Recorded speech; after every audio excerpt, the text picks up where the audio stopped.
I went to Shanghai to study at Fudan University as an exchange student, that I was like, oh my gosh, I love this place, I love the vibe, there was no culture shock, I just felt right at home. And that's when I started realizing, wow, like, look at all this food, different kind of cuisines of China. It was very eye-opening. The people were so friendly. I loved traveling there, and I also started learning more about Chinese tea and just different cultural aspects of the country. Yeah, so that's kind of where my interest and desire to learn Chinese for my future in business kind of became, I just really like this place. I want to do everything I can to stay here.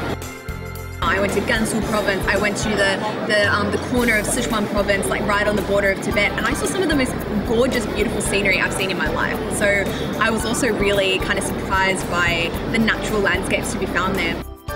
I think it's the same as the food. People through my videos can see that the food of China isn't what they expected.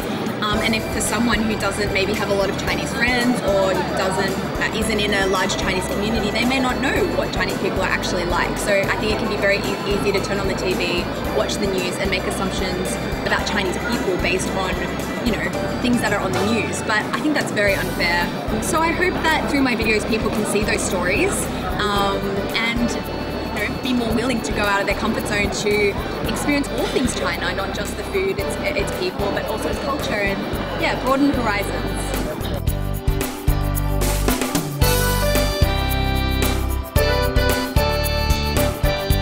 Usually I'm in China making travel vlogs, and I have the content there because I'm in China. My channel name is Blondie in China, so I had to come back because of the pandemic, and at first I was like, oh no, like what am I supposed to do with my channel if I'm not going to be able to go back to China for a year or more?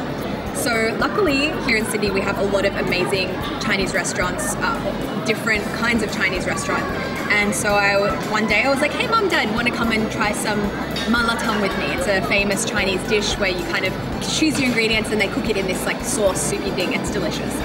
And they loved it, and that kind of kicked off our food series together. It was really popular, and it was kind of like, oh wow, people want to see this, not just people from China, but also people that maybe don't know much about Chinese food.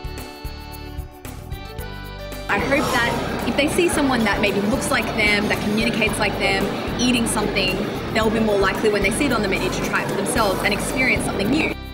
Yeah, and I also think food is like a really, like, pardon the pun, digestible way of like sharing a culture, and it's easy for people to watch and enjoy, and yeah, I think it's a nice way to explore a culture.